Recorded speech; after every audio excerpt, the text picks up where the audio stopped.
Savez-vous ce que c'est que l'inférence ? Bonjour à tous, en direct de New York comme chaque jour. Voici notre vidéo dans laquelle nous continuons à parler des mots-clés, des concepts clés de l'intelligence artificielle. Alors, on avait deux vidéos sur le sujet, c'est la troisième.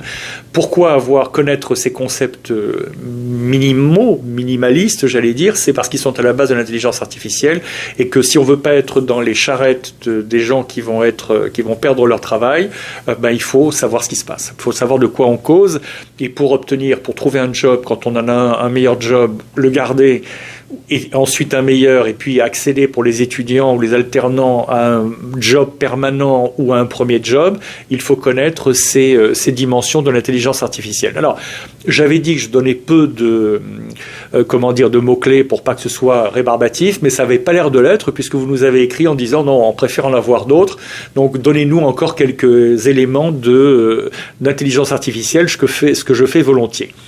L'inférence, c'est le fait d'utiliser un modèle d'intelligence artificielle pour faire des prédictions ou générer du texte, des images et d'autres contenus. L'inférence peut nécessiter beaucoup de puissance de calcul. Qu'est-ce que c'est que l'inférence ? Pour essayer de comprendre, si vous voulez, c'est ce que les gens de Google expliquent. Quand vous avez Gmail, Gmail depuis quelques mois, depuis 1 ou 2 ans, vous dit maintenant termine votre phrase. C'est assez humiliant d'ailleurs parce que ça veut dire qu'on était prévisible dans ce qu'on disait, mais c'est pratique quand vous écrivez à des gens parce que ça vous évite de remettre 50 fois les formules de politesse, de repartir. Des fois vous avez un trou, vous ne savez plus si c'est 2A, etc. et la préposition, que ce soit en français, en anglais, en allemand, en ce que vous voulez, et donc ça vous donne quelque chose et ça fait vos emails beaucoup plus vite. C'est le cas pour Gmail, mais c'est le cas pour beaucoup de choses où petit à petit on va inférer de ce que vous dites à la machine ou écrivez à la machine ce que vous voulez vraiment. Et donc, je ne sais pas si vous avez déjà eu cette opportunité de travailler avec des gens très intelligents et vifs.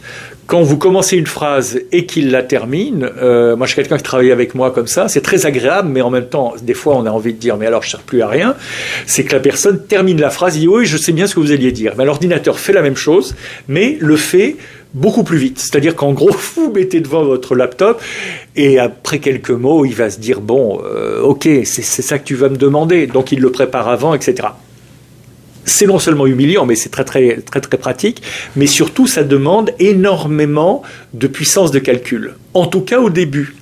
C'est-à-dire que quand on est passé de la version de ChatGPT 3.5 à la version ChatGPT 4, il a fallu puisqu'il y a beaucoup de nouvelles données qui sont l'accès à Internet et beaucoup de nouvelles données qui sont mises dans ChatGPT 4 par rapport à ChatGPT 3.5, il a fallu que l'ordinateur au début prenne ses marques et donc aille chercher énormément de puissance de calcul pour essayer de comprendre ce que voulaient dire les gens. Mais une fois qu'on a compris ce que voulait dire non pas une personne mais 1 milliard de gens, très vite, on sait quasiment ou même moins d'ailleurs, 100 millions ou 10 millions, mais on sait à peu près ce que tout le monde veut dire à la suite. Donc, c'est ça l'inférence. Grand modèle de langage, c'est une sorte de modèle d'intelligence artificielle qui sous-tend, encore une fois, ChatGPT, parce que c'est ce que vous connaissez le plus, c'est ce qu'on utilise tous, avec de nouvelles fonctionnalités d'intelligence artificielle générative de Google. C'est-à-dire qu'en gros, et on remercie les patrons de Microsoft, qui ont cassé la concurrence en disant, puisque eux c'est ChatGPT, ils ont dit mais Google et Amazon vont disparaître et bientôt il n'y aura plus que l'intelligence artificielle. En gros, ce que ça veut dire, c'est que vous avez un moteur de recherche d'un côté et l'intelligence artificielle de l'autre. Si vous cherchez un moteur de recherche, c'est simplement la description de ce que vous pouvez trouver, l'inventaire avec quelques mots-clés de ce que vous pouvez trouver. L'intelligence artificielle, c'est un raisonnement structuré sur tel ou tel sujet. C'est beaucoup d'autres choses aussi, mais bon, si vous mettez les deux en même temps, ça veut dire que l'ordinateur, le moteur de recherche, va non seulement chercher ce que vous lui demandez, mais va chercher tout ce qu'il y a autour, l'habiller et vous faire des réponses peut-être plus détaillées encore que n'était la question. Donc c'est très bien, mais il faut savoir qu'on part un peu dans tous les sens au début et on ne sait pas vraiment comment ça va finir. Et encore une fois, si vous voulez, c'est la possibilité pour un certain nombre de sociétés d'écraser la concurrence. C'est pour ça que Microsoft se frotte les mains en se disant que Google va disparaître. Mais Google se frotte les mains aussi en disant qu'il va faire disparaître Microsoft Microsoft, et Elon Musk arrive derrière et veut déplacer tout le monde, parce que bien qu'il soit très gentil et très, très user-friendly, des fois il est moins gentil, et puis des fois il continue à rester ou à redevenir l'homme le plus puissant et le plus riche de la planète. Alors, la caractéristique déterminante des grands modèles de langage, c'est qu'elle utilise des téraoctets de données, c'est-à-dire des données gigantesques de données, pour retrouver des relations statistiques entre les textes qui existent déjà, et si les formulations qui vous seront nécessaires à vous. Et donc, c'est encore une fois, je le disais, il y a beaucoup de mémoire et de calcul, de processer le calcul qui sont demandés au début, mais après ça va plus vite. Donc quand vous demandez à ChatGPT et qu'il met un petit moment à vous répondre parce que c'est nouveau, ben oui, mais c'était hier, parce qu'aujourd'hui ça va beaucoup plus vite, parce qu'entre hier et aujourd'hui, il y a 100 000 personnes qui ont demandé quelque chose qui c'est à peu près équivalent ou du même sujet que le vôtre, et voilà comment l'intelligence artificielle bouge encore plus vite qu'on le prévoyait. Autre concept très important, le LLM, Large Language Model, donc c'est ce qu'on disait dans une autre vidéo, c'est les grands modèles de langage qui utilisent des neurones profonds tels que les transformateurs pour apprendre des milliards et des milliards de données.